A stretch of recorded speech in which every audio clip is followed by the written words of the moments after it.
ഹരി ഓം. എല്ലാവർക്കും നമസ്കാരം. ഗീതാജ്ഞാന യജ്ഞത്തിലേക്ക് ഏവരെയും സഹർഷം സ്വാഗതം ചെയ്യുന്നു.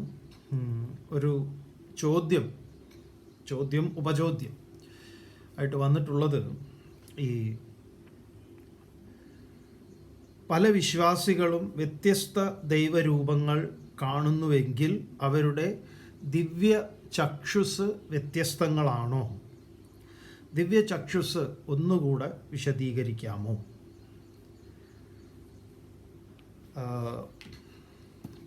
11-ാം അധ്യായം വിശ്വരൂപ ദർശന യോഗം, അതിൻ്റെ അവസാന ഭാഗത്തേക്ക് നമ്മൾ കടക്കുകയാണ്. അതിൻ്റെ ഉപസംഹാരമാണ്, അതിലേക്കാണ് കടക്കാൻ പോകുന്നത്. അപ്പോഴാണ് ഈ ചോദ്യം. ഏതായാലും ചോദ്യമൊക്കെ വളരെ നല്ലത് തന്നെ. ഇതിലൊന്ന് പറഞ്ഞിരിക്കുന്നത്, പല വിശ്വാസികളും വ്യത്യസ്ത ദൈവരൂപങ്ങൾ കാണുന്നുവെങ്കിൽ അവരുടെ ദിവ്യ ചക്ഷുസ്സുകൾ വ്യത്യസ്തമാണോ? ദിവ്യ ചക്ഷുസ് എന്ന് പറയുന്നത് ഏകമാണോ അതോ പലതാണോ? അവിടെ പല വിശ്വാസികളും വ്യത്യസ്തങ്ങളായ ദൈവരൂപങ്ങൾ കാണുന്നു എന്നും പറയുന്നു.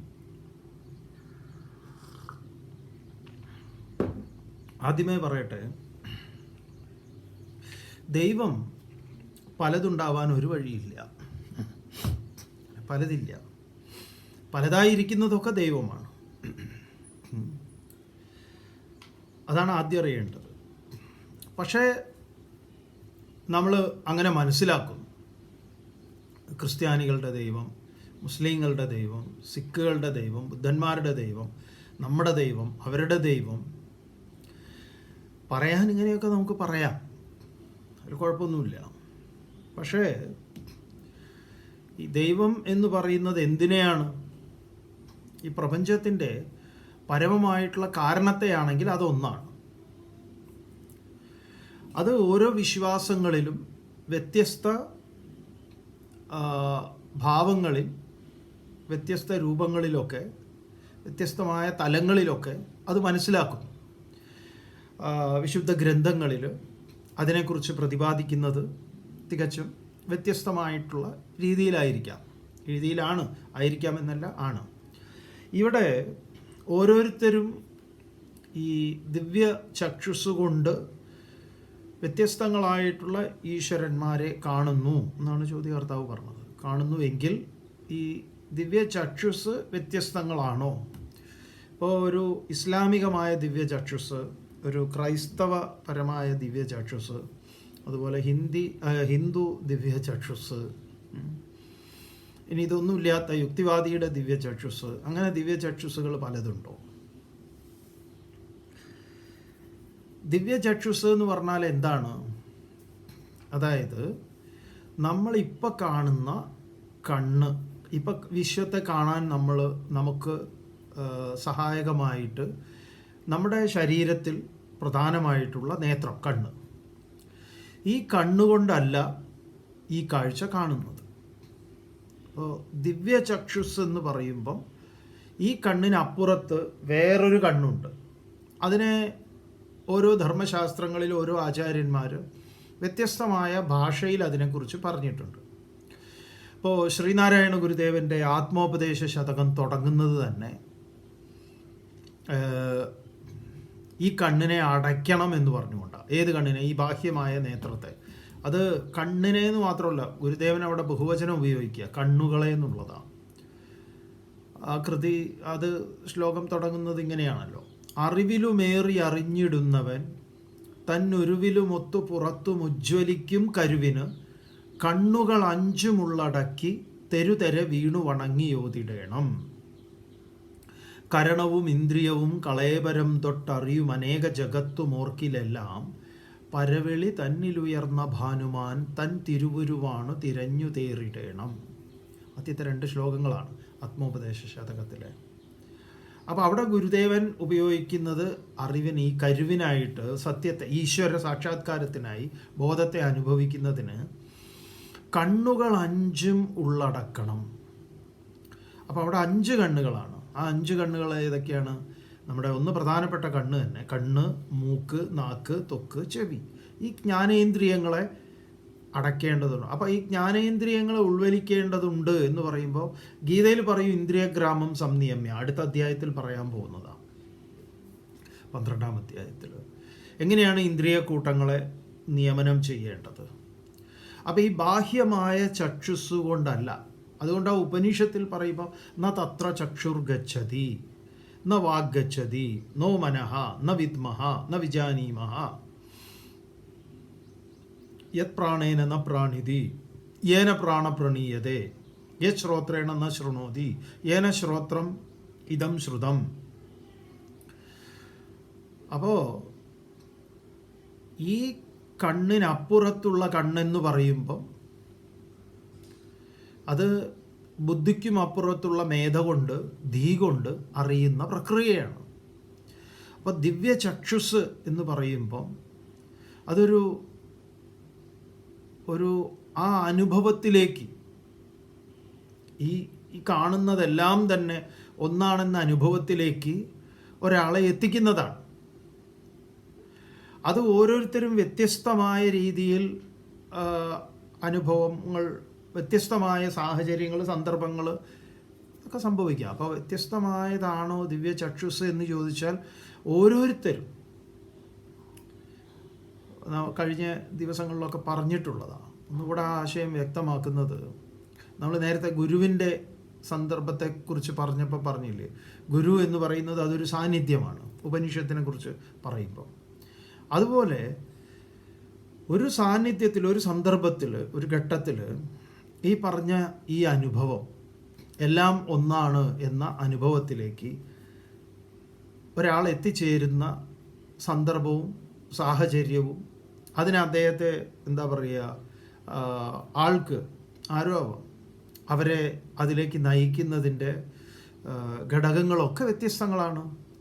അപ്പോൾ വേണമെങ്കിൽ ദിവ്യ ചക്ഷുസ്സുകൾ വ്യത്യസ്തമാണോ എന്ന് ചോദിച്ചു കഴിഞ്ഞാൽ ആണെന്നും അല്ലാന്നും പറയാം. കാണാനും അനുഭവിക്കാനും ഒന്നേ ഉള്ളൂ, പലതില്ല. ഇവിടെ പലതില്ല എന്ന അനുഭവം അസ്തമിക്കുന്നതാണ് ആ ഒന്നായിട്ടുള്ള കാണൽ. അപ്പം അത് ദിവ്യമായ ചക്ഷുസാണ് എന്ന് പറയുമ്പോൾ ഈ കണ്ണുകളെ കൊണ്ടല്ല അത് കാണുന്നത്, ഈ കാതുകളെ കൊണ്ടല്ല അത് കേൾക്കുന്നത്, ബാഹ്യമായ ഇന്ദ്രിയങ്ങൾക്ക്. അതുകൊണ്ട് അത് ഇന്ദ്രിയ വിഷയമല്ല.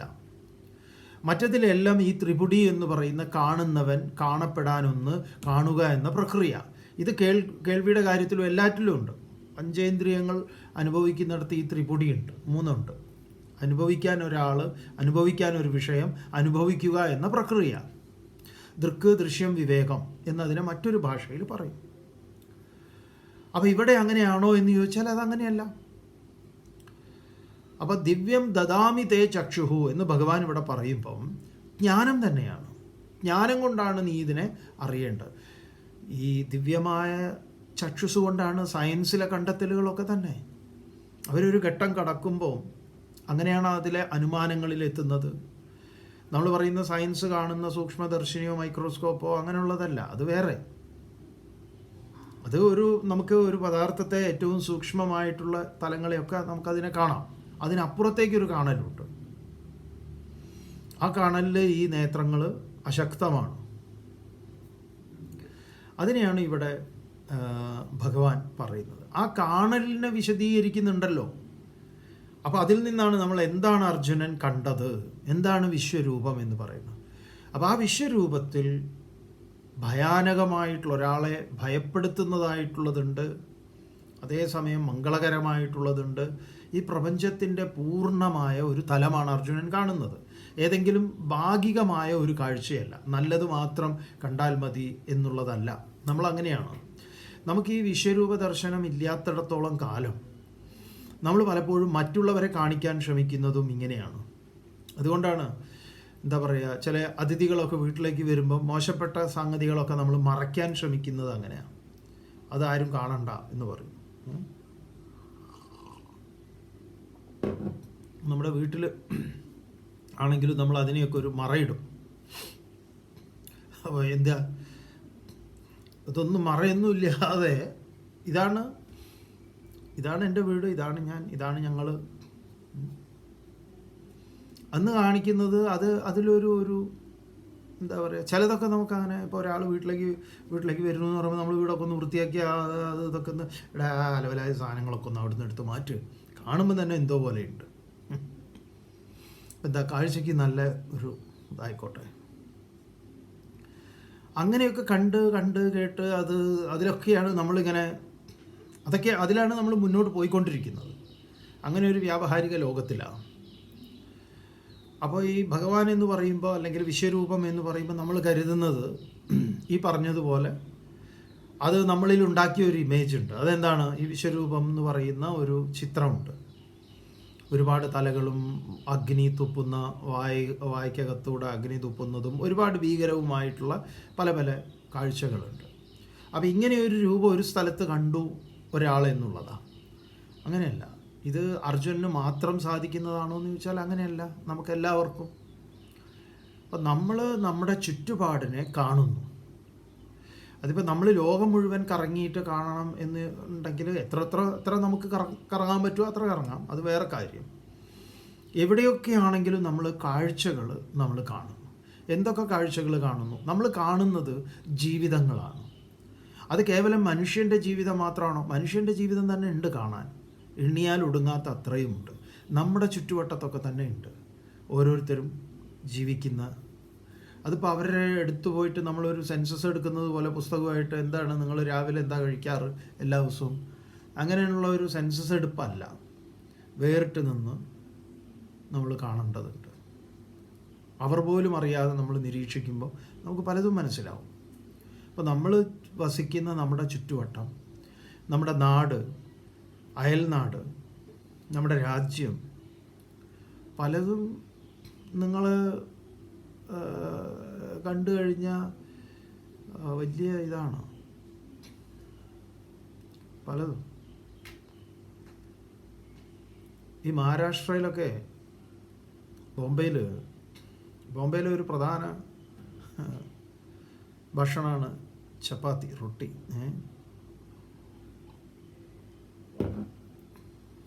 ഈ പ്ലാസ്റ്റിക് പെറുക്കുന്നത് പോലെ ചപ്പാത്തികളൊക്കെ ഇങ്ങനെ ഈ വേസ്റ്റ് ഡബ്ബയിൽ നിന്ന് പെറുക്കിയെടുക്കുന്ന ആളുകളുണ്ട്. അത് ശേഖരിക്കും, ഉണക്ക ചപ്പാത്തി അത് ശേഖരിച്ച് ചാക്കിലാക്കി മൊത്തത്തിലൊരു പരിപാടിയുണ്ട്. എന്നിട്ട് അത് ബിസ്ക്കറ്റാക്കും. നായ് ബിസ്ക്കറ്റാണോ എന്ന് ചോദിച്ചാൽ മൃഗങ്ങൾക്ക് കൊടുക്കുന്ന ബിസ്ക്കറ്റ് ഉണ്ട്, അത് വേറെ. ഇത് വീണ്ടും പാക്ക് ചെയ്ത് വരുവേ. അങ്ങനെയുള്ള ചെറുകിട വ്യാപാരങ്ങളൊക്കെ ഉണ്ട്. ഇന്നൊക്കെ അത് വർക്ക് ചെയ്യുന്നുണ്ടോ അത്തരത്തിൽ എന്നുള്ളത് അറിയില്ല. അപ്പോൾ നമുക്ക് പോലും അറിയാത്ത, എന്നാൽ നമ്മൾ മാർക്കറ്റിലോ അല്ലെങ്കിൽ കടയിലൊക്കെ സൂപ്പർ മാർക്കറ്റിലോ എവിടെയെങ്കിലുമൊക്കെ ലേബിളിലൊക്കെ പലതും കിട്ടും. ഇത് നമുക്കറിയുന്നതാണ്.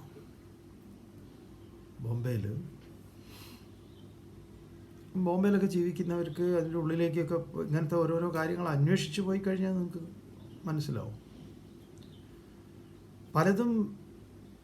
പലതും ശേഖരിച്ചുകൊണ്ട് അത് ശേഖരിച്ച് കൊടുക്കുന്നവർക്ക് കിട്ടുന്ന കാശ് അവരതുകൊണ്ട് ഉപജീവനം നയിക്കുന്നത്. ഈ വെള്ളമൊക്കെ നമ്മൾ മേടിച്ച് കുടിക്കുന്ന വെള്ളമൊക്കെ നമ്മുടെ ധാരണ നല്ല മിനറൽ വാട്ടർ ആണെന്നാണോ?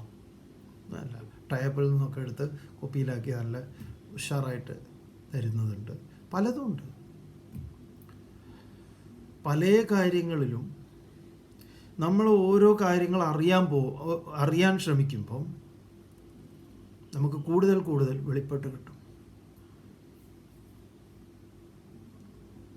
ചിലതൊക്കെ നമ്മൾ കാണുക എന്നല്ലാതെ പ്രത്യേകിച്ച് അതിലൊന്നും നമുക്ക് പ്രത്യേകിച്ച് ഒരു റോളൊന്നുമില്ല. എന്തെങ്കിലും ചെയ്യേണ്ടതുണ്ടോ എന്ന് ചോദിച്ചു കഴിഞ്ഞാൽ ഒന്നുമില്ല. അതങ്ങനെയാണ്, രീതി അങ്ങനെയാണ്. ഇപ്പോൾ ശ്മശാനത്തിൽ ഒരു ശരീരത്തെ ചിതയിൽ വയ്ക്കുന്ന സമയത്ത് അതിൽ ഈ ചുവന്ന പട്ടുണ്ടല്ലോ, അത് വിരിക്കുന്ന ഒരു പതിവുണ്ട്. അപ്പോൾ ഈ ചുവന്ന പട്ട് വെച്ച് കഴിഞ്ഞാൽ ഈ ചിത തീ കൊളുത്തി അവർ അങ്ങോട്ട് ഒക്കെ പോയി കഴിഞ്ഞാൽ ആ പട്ട് വലിച്ചെടുക്കുന്ന ആളുകളുണ്ട്. അതിലെ അല്പം കത്തിയിട്ടുണ്ടെങ്കിലും അത് മുറിച്ചെടുക്കുക, അല്ലെങ്കിൽ കത്താത്ത വിധത്തിൽ അതൊക്കെ അവർക്ക് അറിയാം അതിൻ്റെ ഒരു രീതി. ഇപ്പോഴത്തെ ഇലക്ട്രിക് ശ്മശാനത്തിൻ്റെ കാര്യമല്ല, പഴയ രീതി പറയാം.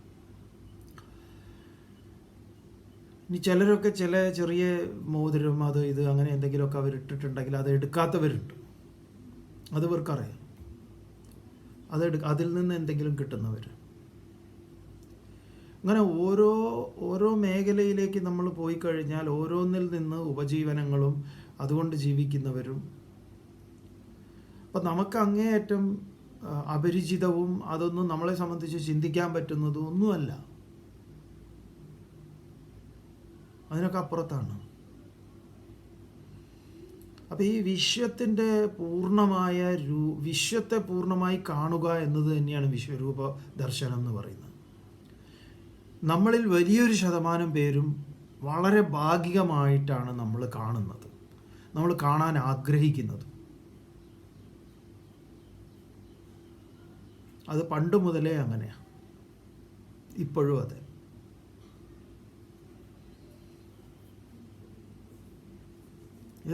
എവിടെയാണെങ്കിലും നിങ്ങളിപ്പോൾ വലിയൊരു ഹോട്ടലിൽ പോയി ഭക്ഷണം കഴിക്കുന്നു. അപ്പോൾ അവിടെ വളരെ ഇതായിട്ടുള്ളൊരു ഹോട്ടലാണ്, വിശേഷപ്പെട്ട ഭക്ഷണ സാധനങ്ങളൊക്കെ ലാവിഷായിട്ടുണ്ട്. അത് വെറൈറ്റിയാണ്, നമുക്കത് കൊണ്ടുതരുന്നു. അപ്പോൾ നമ്മളവിടെ ഇരുന്നിങ്ങനെ കഴിക്കുമ്പോൾ നമ്മൾ ചിലപ്പോൾ വിചാരിക്കും ഇവിടെ ഈ ജോലി ചെയ്യുന്ന നമുക്ക് ഫുഡ് സപ്ലൈ ചെയ്യുന്ന സപ്ലയർമാരും അതുപോലെ പ്ലേറ്റൊക്കെ എടുത്തു കൊണ്ടുപോയി കഴുകുന്നവരും അവിടെ ഒരുപാട് സ്റ്റാഫുണ്ട്. ഇവർക്കൊക്കെ എന്തായാലും നല്ല കുശാലായിരിക്കും. ഒരുപാട് ഈ ഭക്ഷണമൊക്കെ പല വെറൈറ്റി ഭക്ഷണമൊക്കെ അവർക്ക് കഴിക്കാനുണ്ടാവും, അവർക്ക് കഴിക്കാം എന്നൊക്കെയാണ് നമ്മൾ കരുതുന്നത്. എന്നാൽ അങ്ങനെയാണോ? അങ്ങനെയല്ല. അവരുടെ ഫുഡ് എന്ന് പറയുന്നത് എന്താ? സാധാരണ ഒരു ഫുഡാണ്. അത് അവർക്കൊരു ചോറ് ഒരു കറി എന്തെങ്കിലും ഉണ്ടാവും. അത് ഈ മെനു ഒന്നുമല്ല. അവർക്കിനി വല്ല അപൂർവ അവസരങ്ങളിൽ എന്തെങ്കിലുമൊക്കെ ഈ പറഞ്ഞതുപോലെ വല്ല പാർട്ടിയോ കാര്യങ്ങളോ ഒക്കെ ഉണ്ടാകുമ്പോൾ അതിലവർക്ക് അങ്ങനെ ഉണ്ടാവും ചിലപ്പോൾ. അല്ലാതെ അവർക്കൊരു സാധാ മട്ടിലുള്ള പരിപാടികളാണ്. അവരുടേത് വേറെ തന്നെയാണ് മെനു.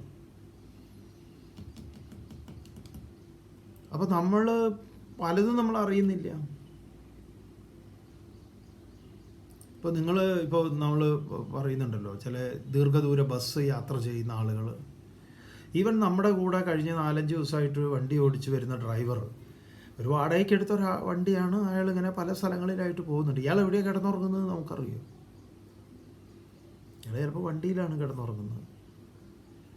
അദ്ദേഹത്തിൻ്റെ പ്രാഥമിക കാര്യങ്ങളൊക്കെ നിർവഹിക്കുന്നത് അപ്പോൾ അവർക്കറിയാം അവരുടേതായിട്ടുള്ള ചില ഒരു പോക്കറ്റും അവിടെ ഒക്കെ അവരത് എങ്ങനെയെങ്കിലുമൊക്കെ കഴിച്ചു കൂട്ടി രാവിലെ ആകുമ്പോൾ നമ്മുടെ മുന്നിൽ കുളിച്ചു കൂട്ടപ്പന്മാരായിട്ടൊക്കെ എത്തും. അല്ലെങ്കിൽ നമ്മൾ അന്വേഷിക്കണം, എവിടെയാണ് നിങ്ങൾ ഇവിടെ താമസിക്കുന്നത്, അവിടെ എങ്ങനെയാണ്. നിങ്ങൾ നേരിട്ട് പോയി കണ്ടു കഴിഞ്ഞാൽ മനസ്സിലാവും. അപ്പോൾ നിങ്ങൾക്ക് തോന്നും അങ്ങനെയല്ല, അവന് 4 ദിവസം നമ്മുടെ കൂടെയല്ലേ, ഒരു ചെറിയ സിംഗിൾ റൂമെങ്കിലും അവന് വേണ്ടി എടുത്തു കൊടുക്കാം. ചിലരങ്ങനെയുണ്ട്. അപ്പോൾ അയാൾ എങ്ങനെ കിടന്നുറങ്ങണു, അയാൾ എന്താണ് ഏതാണെന്നൊക്കെ അന്വേഷിക്കുമ്പോൾ അപ്പോഴാണ് ഈ ഡ്രൈവർമാർ, ദീർഘദൂര ഡ്രൈവിംഗ് ചെയ്യുന്ന ആളുകളുടെ ജീവിതത്തെക്കുറിച്ച് നമ്മൾ പഠിക്കാൻ ശ്രമിക്കുമ്പോൾ അവരുടെ കാര്യങ്ങൾ എങ്ങനെയാണെന്ന് അറിയുന്നത്. ഇങ്ങനെ ഓരോരോ മേഖലകൾ നമ്മൾ നോക്കുമ്പോൾ വ്യത്യസ്തമായ ലോകങ്ങളും അവരുടെ വ്യാപാരങ്ങളും അവരുടെ മനോഗതങ്ങളും അവർ ചിലവഴിക്കുന്ന സങ്കേതങ്ങളും അവരുടെ വിനോദങ്ങളും. ചിലപ്പോൾ അവർ കുറച്ച് പേര് ചീട്ട് കളിക്കുന്നുണ്ടോ, ഈ പറഞ്ഞ ഡ്രൈവർമാരും ക്ലീനർമാരും എല്ലാവരും കൂടെ കൂടിയിട്ട്. ചിലരതൊന്നും ഉണ്ടാവില്ല. അപ്പം നമ്മളെപ്പോഴും നമ്മൾ തീർത്തിരിക്കുന്ന വിശ്വം, ഈ പ്രപഞ്ചം എന്ന് പറയുന്നത് നമ്മളുണ്ടാക്കി നമ്മൾ അനുഭവിക്കുന്നതാണ്. അതിനപ്പുറത്തേക്ക്, ആ ബൗണ്ടറിക്ക് അപ്പുറത്തേക്ക് നമ്മൾ പോവുകയാണ്. ഈ നേത്രങ്ങളെ കൊണ്ട് തന്നെ നമ്മൾ പലതും കാണും. കാഴ്ചയൊക്കെ ഈ നേത്രം കൊണ്ട് തന്നെയാണ്. പക്ഷേ നമ്മൾ അറിയുന്നു ഈ വിശ്വത്തിൻ്റെ മറ്റൊരു മുഖം. അത് വളരെ പ്രധാനപ്പെട്ടതാണ്. അപ്പോൾ ദിവ്യം ദദാമി തേ ചക്ഷുഹു എന്ന് പറഞ്ഞു കഴിഞ്ഞാൽ അതുകൊണ്ടാണ് ഈ കവി പണ്ട് പാടിയിട്ടില്ലേ, അടുത്തു നിൽപ്പോരനുജനെ നോക്കാൻ അക്ഷികളില്ലാത്തോർക്ക് ഈ ഈശൻ അരൂപനെങ്കിൽ അതിലെന്താശ്ചര്യം. അപ്പം ഈ അടുത്ത് നിൽക്കുന്നവനെ അനുജനായിട്ട് കാണാനുള്ള കണ്ണില്ലാത്തവന് ഈശ്വരൻ അരൂപനാണേ. അങ്ങനെ ഈശ്വരൻ അരൂപനായതിൽ എന്താണ് ആശ്ചര്യമുള്ളത്? ഈശ്വരനെ കാണാൻ പറ്റാത്തത്? അപ്പം നമ്മുടെ അവിടെ എന്താണ്? അതൊരു വിശ്വരൂപം തന്നെയാണ്, അതൊരു ദിവ്യമായ ചക്ഷുസാണ്. അടുത്തവൻ ആരോ ആകട്ടെ, അവനെ അനുജനായിട്ട് കാണാനുള്ള ഒരു മാനസികാവസ്ഥ ഉണ്ടാകൽ ദിവ്യമായ ചക്ഷുസ് കൊണ്ട് മാത്രമേ സാധിക്കുള്ളൂ. അല്ലാത്ത ചക്ഷുസിൽ ഇവനെങ്ങനെയാണ് എൻ്റെ അനുജനാവുന്നത്? അയ്യേ. പണ്ട് നമുക്കൊരു അനുഭവമുണ്ട്. ഒരു രണ്ടമ്മമാർ ഒരുമിച്ച് നമ്മളെ കാണാൻ വന്ന സമയത്ത്, അപ്പോൾ അവർ ഒരു സ്ത്രീ പതിവായിട്ട് അവിടെ വരുന്നതാണ് ചിന്മയ മിഷനിലുള്ളപ്പോൾ. അപ്പോൾ അവർ ഇൻട്രൊഡ്യൂസ് ചെയ്തതാണ് പുതിയൊരാൾ. അങ്ങനെ അവർ വന്നു, അവരൊന്നും അങ്ങോട്ട് മാറി ഈ സമയത്ത് നമ്മൾ അവരോട് ചോദിച്ചു, ആരാണ്, ചേച്ചിയാണോ എന്ന് ചോദിച്ചു. അയ്യേ, അവരുടനെ ഒരു ജാതിയെ വേറെ സ്വാമി എന്ന് ആലോചിച്ച് നോക്കണേ. അപ്പോൾ സ്പിരിച്വാലിറ്റിയാണ് പ്രാക്ടീസ് ചെയ്യുന്നത്, ഈ പറഞ്ഞ പോലെ ആധ്യാത്മികതയൊക്കെയാണ്. ആദ്യത്തെ റെസ്പോൺസ് ഉണ്ടല്ലോ, അയ്യേ എന്നുള്ളത്, ജാതിയെ വേറെയാണ്. ഈ ചോദിച്ച് നമുക്കും ചിലപ്പോൾ അബദ്ധങ്ങളൊക്കെ പറ്റുമല്ലോ. ഇങ്ങനെ ചോദിക്കാൻ തന്നെ പാടില്ലാത്തതാണ്. ചേച്ചിയാണെന്നോ ഒന്നും ചോദിക്കാൻ സ്വതവേ നമ്മൾ കുറവാണ് ഇത്തരം ചോദ്യങ്ങളൊക്കെ. ചിലപ്പോൾ കഷ്ടകാലത്തിന് ഇങ്ങനെ ചോദിച്ചു പോണതാണ്. അപ്പോൾ എന്തായാലും ഇങ്ങനെയുള്ള ഓരോ ഉത്തരങ്ങൾ കിട്ടുന്നുണ്ട് മനുഷ്യനെ മനസ്സിലാക്കാൻ. അപ്പോൾ ഈ അടുത്ത് നിൽപ്പോരനുജനെ നോക്കാൻ അക്ഷികളില്ലാത്തവർക്ക് അരൂപനീശൻ അദൃശ്യനെങ്കിൽ അതിലെന്താശ്ചര്യം. അപ്പോൾ ഈശ്വരന് രൂപമില്ല, അരൂപനാണ്. അപ്പോൾ ഈ ദിവ്യം ദദാമി തേ ചക്ഷുഹു എന്നുള്ളത് ഈ പറഞ്ഞതുപോലെ പല ദിവ്യമായ ചക്ഷുസ്, പല മതാടിസ്ഥാനത്തിൽ കൊടുക്കുന്ന ചക്ഷുസ്, നിങ്ങൾക്ക് എങ്ങനെ വേണമെങ്കിലും അതിനെ വ്യാഖ്യാനിക്കുകയും എന്ത് വേണമെങ്കിലും ചെയ്യാം. അത് സ്വതന്ത്രമായിട്ട് നിങ്ങളുടെ ഇച്ഛയാണ്. താല്പര്യം ഇതാണ്, ജ്ഞാന ചക്ഷുസാണ്, അത് അറിവാകുന്ന നേത്രമാണ്. ആ അറിവാകുന്ന നേത്രം നമ്മൾ ഉപയോഗിക്കുന്നുണ്ടോ, അങ്ങനെ കാണുന്നുണ്ടോ, അതാണ് പ്രധാനം. അതല്ല ഈ ചപ്പ് ചവറ് സാധനങ്ങൾ വല്ലവനും പറയുന്ന വേണ്ടാതീനെ അങ്ങോട്ട് വിഴുങ്ങി അതങ്ങോട്ട് വിശ്വസിച്ച് നിങ്ങളുടെ സ്വതന്ത്രമായ ചിന്തയൊക്കെ പണയപ്പെടുത്തി ഇങ്ങനെ കുറേ പേരുണ്ട്. അവരുടെ പ്രാരബ്ധം എന്നല്ലാതെ വേറെ എന്ത് പറയാനാ. അതുകൊണ്ട് ഇവിടെ ഈ ചോദ്യം ചോദിച്ച ആൾക്ക് കാര്യം ക്ലിയറായി എന്ന് തോന്നുന്നു. ഏതായാലും ചോദ്യത്തിന് നല്ലത് തന്നെ. എല്ലാവരും ചോദിക്കുമ്പോൾ വേറൊരു വാചകം കൂടെ എഴുതുന്നുണ്ട്, തെറ്റുണ്ടെങ്കിൽ ക്ഷമിക്കണേ സ്വാമി. അതിൻ്റെ ആവശ്യമില്ല എന്ന്, ഇതെൻ്റെ ഒരു സംശയമാണ് ബസ്. ഇതിലെന്ത് തെറ്റ് ശരിയുണ്ടെങ്കിലും അങ്ങനെയുള്ള ഒരു ഔപചാരികതയൊന്നും നിങ്ങൾ ഉപയോഗിക്കേണ്ട കാര്യമില്ല. നമുക്ക് ചോദിക്കാം, അത്രയേ ഉള്ളൂ. എൻ്റെ ഭാഗത്ത് തെറ്റുണ്ടെങ്കിൽ എന്ത് തെറ്റാ? തെറ്റൊന്നുമില്ല, ശരിയേ ഉള്ളൂ. ചോദ്യം നമുക്ക് എൻ്റെ ഒരു സംശയം, അത്രയാണ്. അപ്പോൾ ഇത്രയേ ഉള്ളൂ. ഇതിൽ കുറേ ഈശ്വരന്മാരില്ല. പിന്നെ ഈശ്വരനെ ഓരോരോ മതങ്ങൾ ആ രീതിയിൽ അവതരിപ്പിച്ചിട്ടുണ്ട്. ദിവ്യചക്ഷുസ്സും ഇതുപോലെ കുറേ ഉണ്ടോ എന്ന് ചോദിച്ചാൽ ഓരോരുത്തരുടെയും അനുഭവം അങ്ങനെയാണ്. ഓരോരുത്തർക്കും ജീവജാലങ്ങളോട് തോന്നുന്നത്, ചിലർക്ക് ജീവജാലങ്ങൾ ഇന്നതിനോട് മാത്രമേ ഉള്ളൂ, നായയോടില്ല, പൂച്ചയോടില്ല, ഇന്നതിനോടില്ല. ഓരോരുത്തർ അങ്ങനെയാണ്. ചിലർക്ക് ഒരു ജീവജാലത്തിനോടും ഇല്ല. അവർക്ക് അവരുടെ കുട്ടികൾ അത് മാത്രമേ ഉള്ളൂ, അതിനപ്പുറത്തേക്കൊന്നുമില്ല. എന്തിനാ ഇതിനെയൊക്കെ സൃഷ്ടിച്ചത് എന്നാണ് ചോദിക്കുന്നത്. വല്ല കാര്യമുണ്ടോ?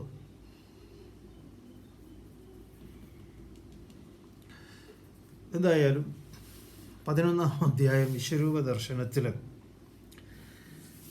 അർജുനൻ ഭഗവാനോട് പറയുന്നതായിട്ട് സഞ്ജയൻ പറയുന്നു. 1-ാമത്തെ ശ്ലോകത്തിൽ ദൃഷ്ട്വേദം മാനുഷം രൂപം തവ സൗമ്യം ജനാർദ്ദന ഇദാനീം അസ്തി സംവൃത്ത സചേതാ പ്രകൃതിം ഗതാഹ. ഹേ ജനാർദ്ദന, ഭഗവാനെ, അങ്ങയുടെ തവ ഇതം സൗമ്യം രൂപം ദൃഷ്ടുവ, അങ്ങയുടെ ഈ സൗമ്യമായ രൂപത്തെ കണ്ടിട്ട് ഞാൻ സ്വസ്ഥചിത്തനും സ്വഭാവത്തെ പ്രാപിച്ചവനുമായി തീർന്നിരിക്കുന്നു. സചേതാഹ പ്രകൃതിം ഗത സംവൃത്ത അഹമസ്മി. എനിക്കൊരു സമാധാനമുണ്ട്. ആ ഒരു അർജുനൻ ഈ ഭയാനകമായതും കണ്ടു, അതുപോലെ എനിക്ക് ആ സ്വാസ്ഥ്യത്തെ പ്രദാനം ചെയ്യുന്ന അങ്ങയുടെ രൂപത്തെയും കാണിച്ചു തരണമെന്ന് പറഞ്ഞു. ഇത് രണ്ടും നമ്മൾ കാണാൻ ബാധ്യസ്ഥരാണ്. വിശ്വത്തിൻ്റെ 2 ഭാഗങ്ങൾ ഇങ്ങനെ ഉണ്ട്. അതിന് ഭഗവാൻ കൊടുക്കുന്ന മറുപടിയാണ്. ഇതുവരെയാണ് നമ്മൾ ചർച്ച ചെയ്തു വെച്ചത്. ശ്രീ ഭഗവാനുവാച സുദുർദർശമിതം രൂപം ദൃഷ്ടവാനസി യന്മമ ദേവാ അപ്യസ്യ രൂപസ്യ നിത്യം ദർശനകാംക്ഷിണഃ. ശ്രീ ഭഗവാനുവാച, ഭഗവാൻ അർജുനനോട് മറുപടി പറയുന്നു. മമ യത് രൂപം ദൃഷ്ടവാൻ അസി ത്വം, എൻ്റെ ഏതൊരു രൂപത്തെയാണ് നീ കണ്ടത്? ഇതം സുദുർദർശം, ഇത് സുദുർദർശം, ഇത് കാണാൻ വളരെ പ്രയാസമുള്ളതാണ്. നമ്മളെല്ലാം തന്നെ ഇത് വളരെ പ്രയാസമുള്ളതാണിത് കാണുക എന്നുള്ളത്. എന്താണ്? നമ്മളത് കാണാൻ മെനക്കെടാറില്ല, അത്ര തന്നെ. ചിലരൊക്കെ ഈ സിനിമയിലെ വയലൻസ് കുറച്ച് കൂടുതലാണ്, അത് പലരും മാതൃകയാക്കുന്നു, അങ്ങനെ വയലൻസ് കുറയ്ക്കണം എന്നൊക്കെ പറഞ്ഞ് അഭിപ്രായങ്ങൾ പറയുന്നു. തീർച്ചയായിട്ടും അഭിപ്രായങ്ങളൊക്കെ പറയാം. പക്ഷെ നിങ്ങൾ എത്ര വയലൻസ് കണ്ടാലും, സിനിമയിലോ ഇനി അതല്ല നേരിട്ടോ ഒക്കെ കണ്ടു കഴിഞ്ഞാലും, നിങ്ങളിൽ ഇത്തരം വയലൻസിൻ്റെ സ്വാധീനം ഉണ്ടാകും എന്ന് നമ്മുടെ അധ്യാത്മ ഗ്രന്ഥങ്ങൾ പറയുന്നില്ല. ഇപ്പോൾ പുരാണങ്ങൾ, ഇതിഹാസങ്ങളൊക്കെ പറയുകയാണെങ്കിൽ അതിൽ നിറയെ വയലൻസാണ്. ഈ വയലൻസൊക്കെ കാണുകയും കേൾക്കുകയും ഒക്കെ ചെയ്യുമ്പോൾ ചിലപ്പോൾ നിങ്ങൾ അതിൽ നിന്ന് അത് എന്നിലൂടെ ഇത്തരം വയലൻസ് ഉണ്ടാവില്ല എന്ന് തീരുമാനം എടുക്കും. അതിനൊരു സാധ്യതയുണ്ട്. അല്ലാതെ വയലൻസ് സിനിമയിൽ കാണിച്ചതുകൊണ്ട് നാട്ടുകാർ മുഴുവൻ വയലൻസിൻ്റെ വഴിയെ പോകും എന്നോ, നല്ല നല്ല സിനിമകൾ ഉണ്ടായതുകൊണ്ട് ആ നന്മയെ സ്വീകരിക്കുമെന്നോ ഒന്നും ഒരു ഗ്യാരണ്ടി ഇല്ല. അത് ഓരോരുത്തരുടെ സംസ്കാരത്തിനനുസരിച്ചിട്ടാണ് അവർ ഓരോന്നും സ്വീകരിക്കുന്നത്. പിന്നെ ചില ഐഡിയാസൊക്കെ അവന്മാർക്ക് കിട്ടും, ഇന്ന രീതിയിലൊക്കെ ചെയ്യാം, അങ്ങനെയാണ് ഇങ്ങനെയാണെന്നൊക്കെ അതുണ്ടാവാം. ചിലപ്പോൾ നമുക്ക് ചില എന്താ പറയുക, ഐഡിയാസൊക്കെ മെനഞ്ഞെടുക്കാൻ വേണ്ടി ചിലപ്പോൾ സിനിമകളൊക്കെ സഹായിക്കും. ചിലരൊക്കെ അങ്ങനെ പറയാറുണ്ട്, ഞാൻ ഇന്ന സിനിമ എന്നെ ഇന്ന കൃത്യം ചെയ്യാൻ, ഞാൻ ആ സിനിമയുടെ മാതൃക ഞാൻ സ്വീകരിച്ചു, അതേ ഉള്ളൂ. അല്ലാതെ ആ സിനിമ കണ്ടതോടുകൂടി ഞാൻ ഇങ്ങനെ ചെയ്തു എന്നല്ല. അങ്ങനെയാണെങ്കിൽ പണ്ട് ആരോ പറഞ്ഞതുപോലെ ഭാഗവതം കേട്ട് കഴിഞ്ഞാൽ ഒരുമാതിരി അമ്മാവന്മാരെയൊക്കെ മരുമക്കൾ കൊല്ലും, കൃഷ്ണൻ കൊന്നു എന്നുള്ളത് കൊണ്ട്. അങ്ങനെ വരില്ലല്ലോ. അതുകൊണ്ട് എൻ്റെ ഈ രൂപം കാണാൻ ഏറ്റവും പ്രയാസമേറിയതാണ്. എല്ലാവർക്കും കാണാൻ സാധ്യമല്ല. ദുർദർശം എന്ന് പറയാം, ഇത് പ്രയാസം ഉള്ളതായിട്ടുള്ള. ദേവാഹ അപ്പി നിത്യം, ദേവന്മാർ പോലും അതിനെ ഈ രൂപത്തിൽ അസ്യ രൂപസ്യ ദർശനകാംക്ഷിണ, എൻ്റെ ഈ രൂപത്തെ കാക്ഷിക്കുന്നവരാണ് ദേവന്മാർ. ഇന്ദ്രിയങ്ങൾ തന്നെ, ഇന്ദ്രിയങ്ങൾക്ക് എപ്പോഴും ഒരു പീസ്ഫുള്ളായിട്ടുള്ളത് കാണുക എന്നുള്ളതാണ് അതിൻ്റെ ജോലി, അതാണ് ഇഷ്ടം അതിന്. തുടർന്ന് എന്നെ എങ്ങനെ ഒന്നും പ്രാപിക്കാൻ അല്ലെങ്കിൽ അറിയാൻ സാധ്യമല്ല എന്ന് ഭഗവാൻ പറയുന്നു. നാഹം വേദൈർന തപസാം ന ദാനേന ന ചേജ്യയാം ശക്യ ഏവം വിദോ ദ്രഷ്ടും ദൃഷ്ടവാനസി മാം യഥാ. അർജുന, ന അഹം വേദൈഹി ന തപസാ ന ദാനേന ന ചേജ്യയാ ശക്യ ഏവം വിധഃ ദ്രഷ്ടും ദ്രഷ്ടവാനസി മാം യഥാ. മാം യഥാ ദ്രഷ്ടവാനസി, എന്നെ ഏത് വിധത്തിൽ നീ കണ്ടുപോകും ആ വിധം. ഏവം വിധ അഹം വേദൈഹി, ഞാൻ ആ വിധത്തിൽ വേദൈഹി വേദങ്ങളെ കൊണ്ട്, തപസ്സുകൊണ്ട്, ദാനേന ദാനം കൊണ്ട്, ഇജ്യയ യാഗം കൊണ്ട്, ദ്രഷ്ടും ന ശക്യ കാണാൻ സാധ്യമല്ല. അപ്പം എന്താ ഇവിടെ പറഞ്ഞത്? നീ നേരത്തെ എന്നെ കണ്ടുവല്ലോ. അർജുനൻ ഈ വിശ്വത്തിൻ്റെ വിരാട് രൂപത്തെ കണ്ടു, ഇതിൻ്റെ പൂർണ്ണമായ വിശ്വത്തെ കണ്ടു.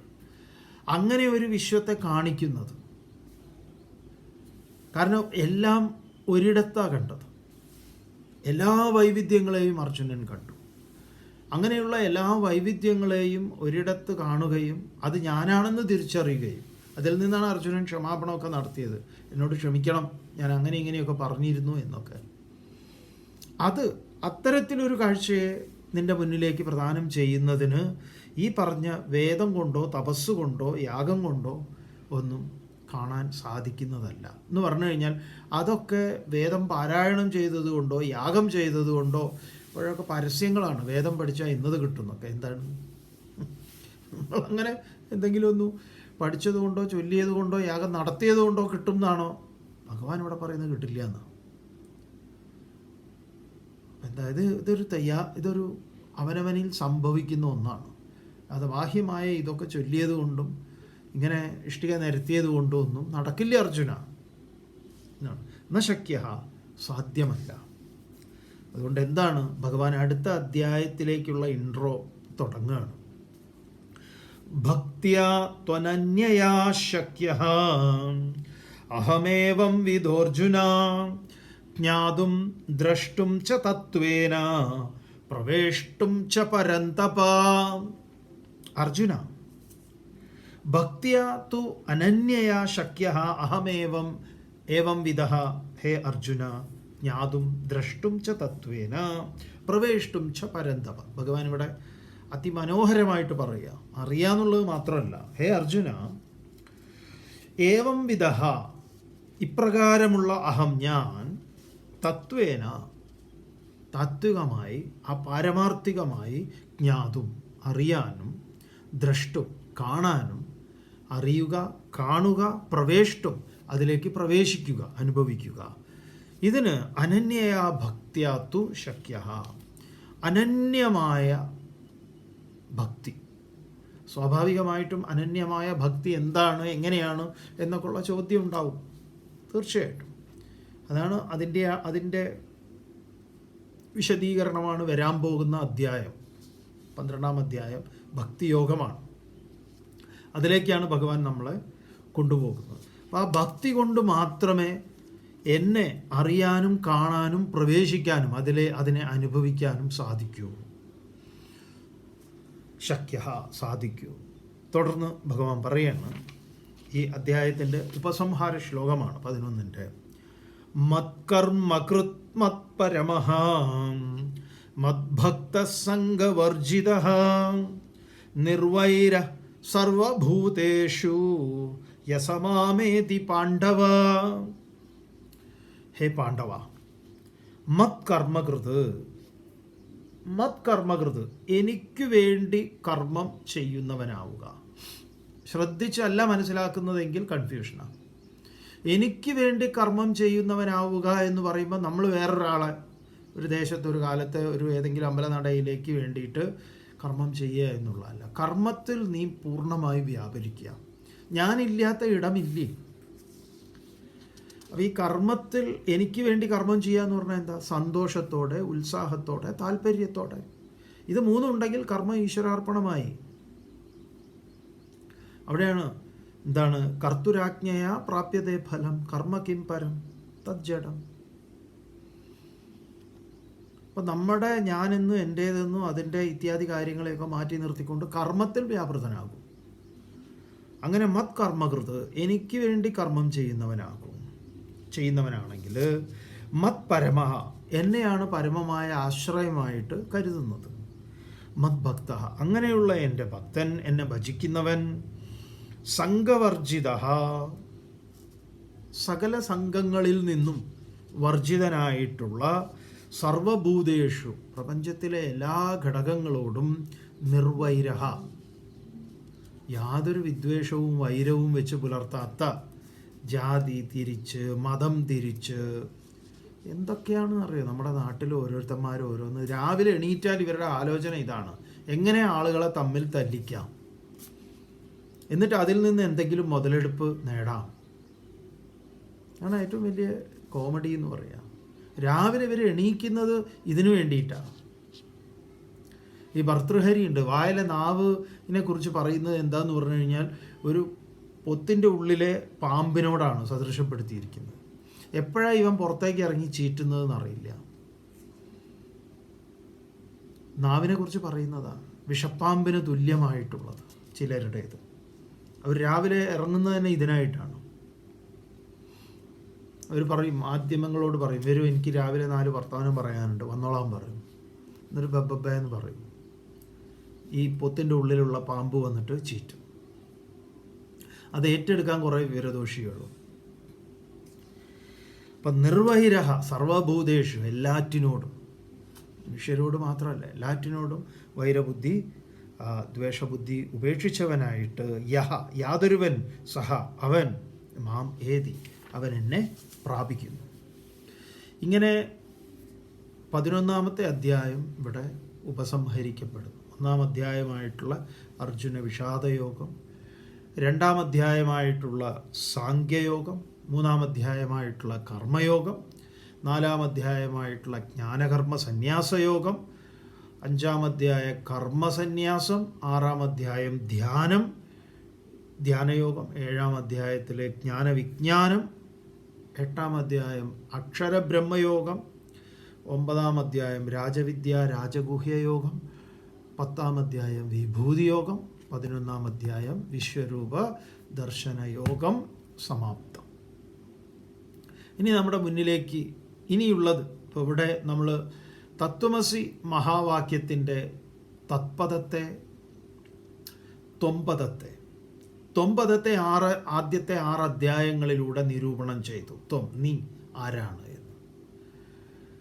തത്പദത്തെ 2-ാമത്തെ 6 അധ്യായത്തിൽ ഇവിടെ നിരൂപണം ചെയ്യപ്പെട്ടു കഴിഞ്ഞു. അപ്പോൾ തത്പദവും ത്വംപദവും നിരൂപണം കഴിഞ്ഞു. ഇനി അസി എന്നുള്ളതാണ്, ആകുന്നു എന്നുള്ളത്. അതാണ് ഇനിയുള്ള 6 അധ്യായങ്ങളെ കൊണ്ടുള്ള അതിൻ്റെ ഏറ്റവും പ്രധാനപ്പെട്ട നിരൂപണം. അതാണ് 12-ാം അധ്യായം മുതൽ വരുന്ന ബാക്കിയുള്ള അധ്യായങ്ങൾ. നമുക്കത് നാളെ മുതൽ 12-ാം അധ്യായം ഭക്തിയോഗം. ഭഗവത്ഗീതയിൽ വളരെ ചെറിയൊരു അധ്യായമാണ്. ചെറിയ അധ്യായം എന്ന് പറയുന്നത് എന്താണെന്ന് പറഞ്ഞു കഴിഞ്ഞാൽ ഇതിന് വെറും 20 ശ്ലോകങ്ങളാണ്.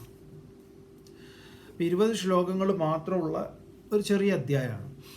അതേപോലെ തന്നെയാണ് 15-ാം അധ്യായവും ഇതേപോലെ 20 ശ്ലോകങ്ങളാണ്. പക്ഷേ അധ്യായത്തിൻ്റെ വലുപ്പം ഏറ്റവും ചെറുത് ഏതാണ് എന്ന് ചോദിച്ചാൽ 12ആണ്. കാരണം എന്താണെന്ന് പറഞ്ഞാൽ 15-ാം അധ്യായത്തിലെ ശ്ലോകങ്ങളിൽ തൃഷ്ടുപ്പിൽ കുറച്ച് ശ്ലോകങ്ങളുണ്ട്. അപ്പോൾ ശ്ലോകത്തിന് വലുപ്പം കുറച്ച് കൂടും. 12-ൽ തൃഷ്ടുപ്പിൽ ഒറ്റ ശ്ലോകവും ഇല്ല. അനുഷ്ടുപ്പ് വൃത്തത്തിലാണ് എല്ലാ ശ്ലോകങ്ങളും. അതുകൊണ്ട് അധ്യായത്തെ അങ്ങനെ പരിഗണിക്കുകയാണെങ്കിൽ ഏറ്റവും ചെറിയ അധ്യായമാണ്. വളരെ ഗംഭീരമായിട്ടുള്ള അധ്യായമാണ് ഭക്തിയോഗം എന്ന് പറയുന്നത്, 12-ാം അധ്യായം. അതിൽ ഈ പറഞ്ഞ ഭക്തിയുടെ നിർവചനമുണ്ട്, ആരാണ് ഭക്തൻ എന്നതുണ്ട്, സഗുണ ആരാധന, നിർഗുണ ആരാധന തുടങ്ങിയിട്ടുള്ള ബിംബാരാധന, സൃഷ്ടിപൂജ ഇത്യാദി കാര്യങ്ങളെല്ലാം ചർച്ച ചെയ്യപ്പെടുന്നതാണ്. നമുക്ക് നാളെ കാണാം. ഓം പൂർണ്ണമദഃ പൂർണ്ണമിദം പൂർണ്ണാത് പൂർണ്ണമുദച്യത്തെ പൂർണ്ണസ്യ പൂർണ്ണമാദായ പൂർണ്ണമേവാവശിഷ്യത്തെ. ഓം ശാന്തി.